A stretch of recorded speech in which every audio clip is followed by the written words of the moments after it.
A husband has allowed another man to infiltrate his life and supplant him as man of the house, all the while working his ass off to pay for this man to live rent-free in his home and with his family. He's been convinced by his wife that all of this is normal and okay.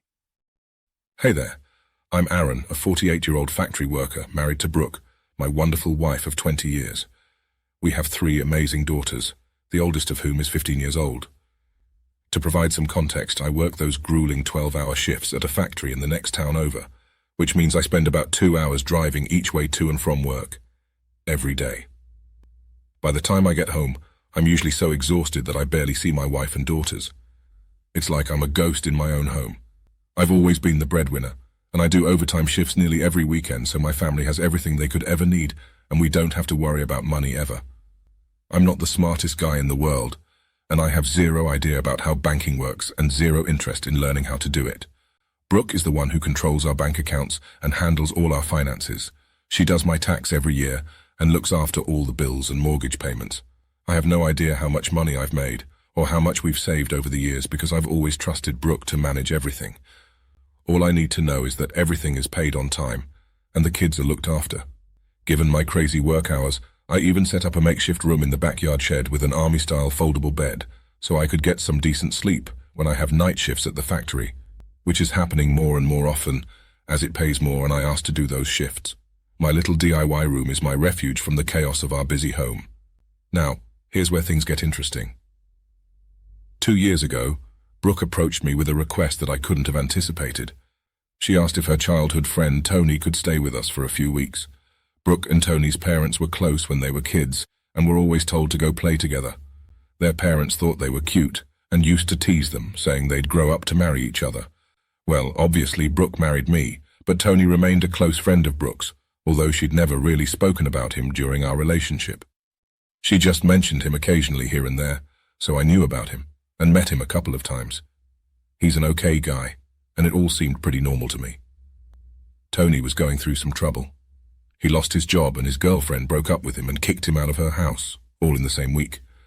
I felt sorry for the guy, and because he was Brooke's good friend, I happily agreed to help him out for a week or 2.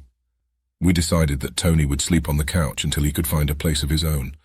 I would continue sleeping in the shed so I didn't disturb anyone when I got up for work in the middle of the night, and no one would keep me awake during the day when I was sleeping. As the weeks passed, I barely saw my family due to my insane work schedule, and it felt like I was living in that backyard shed permanently. It wasn't until a few weeks later that I discovered Tony was no longer sleeping on the couch. He was sharing a bed with Brooke. My heart sank, and I confronted her about it. She told me not to worry, that nothing was going on between them, and she offered the bed because our kids were disruptive, and I wasn't using my side of it anyway. I was uncomfortable with this new development, but naively I believed her. I asked when Tony would be moving out, and she assured me it would happen in another week. Then, after another week, I asked again, and she said that it would definitely be by the next week. This back and forth continued on repeat for the next 2 years. During those 2 years, I didn't share any intimate time alone with my wife. Tony continued to sleep in her bed, and I continued to live in the shed. I worked tirelessly, while Brooke spent my hard-earned money, and Tony lived rent-free in my own house. Something wasn't adding up. I couldn't shake the feeling that Tony wasn't actively looking to leave, and that there might be something more than just friendship between them. The truth was revealed when I finally confronted Brooke and Tony, and my heart shattered into a million pieces. They told me that Tony would no longer be looking to move out, and they had developed feelings for each other and were in a sexual relationship. I was devastated. Brooke, however, said she still loved me and wanted to continue being my wife. She believed that breaking up the marriage would be the worst thing for everyone, especially our daughters, and that we should just continue as we had for the past 2 years. She essentially told me not to rock the boat. That night, Brooke came to my shed and had sex with me for the first time in years. She apologized for neglecting me and promised that she would spend a night with me at least once every month. Unfortunately, she couldn't stay that night because I had to leave for work. There's something special about Brooke. I love her deeply and would do anything for her. She has a way of making me see things from her point of view, and it feels like that's the point of view I held all along. It's a good thing, I think. She's a lot smarter than me, and I'm grateful to have her in my life. She made me feel a lot better about everything, and explained it all in a way that made sense to me, I guess. A part of me still really hurts though, but whenever I bring it up, she manages to soothe the pain and turn it around. Anyway, after another grueling shift at the factory, I returned home to my shed, fully prepared to pass out from exhaustion. To my surprise, Tony was sitting on my foldable bed, waiting for me. He wanted to apologize to me for everything and thank me for being so hospitable. Tony had bought me a gift, a brand new Nintendo Switch and the latest Zelda game. I was surprised but decided to accept his apology. I had worked things out with Brooke, and there seemed to be some semblance of an understanding. Plus, I was genuinely excited about the Nintendo Switch. It gave me something to look forward to in my limited free time. Since then, life has settled into a strange routine. I get a monthly visit from my wife. Well, truthfully, it's been 2 months since her promise, but she hasn't visited again yet. Our schedules just haven't lined up, I guess. She's been too tired or her favorite TV show was on. I just use the time to play my Switch instead and hope everything lines up for us in the next month. Speaking of Tony's thoughtful gift, I'm having an absolute blast playing games. I never really played video games growing up and always thought they were lame, but man, I've really been missing out.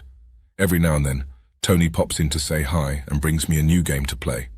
He tells me about all these games I need to get and play, and we chat about gaming for an hour, and I've realized he's really not a bad guy at all. From what he tells me, my daughters seem to really like him too. That stings a little that he gets to spend more time with them than me, and that he's building a connection with them. Tony bought my youngest a Switch too.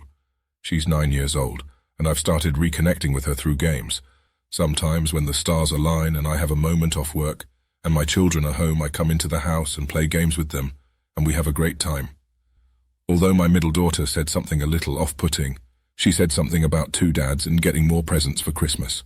I just reminded her that she only has one dad, me, and that Tony is just a friend. She gave me a weird sidelong glance but didn't say anything else, and Brooke came in the room and changed the subject. I trust Brooke will sit our daughter down later and have a chat to straighten it all out one-on-one. I'm getting used to the living arrangements now. I guess you could say I've found a peculiar kind of peace in this unusual situation. It's not the life I expected, but it's the life I have, and I'm making the best of it. Aaron, you are an idiot. You have been cucked for 2 years and you say you've found peace with the situation. I have no words. Just sit there and play your games while another man F's your wife and raises your kids.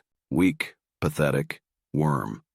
What do you guys think about Aaron's situation? What would you tell him? Which games should he get for his Nintendo Switch? Leave your comments below. Thanks for watching. I hope to see you again in a future video. Bye.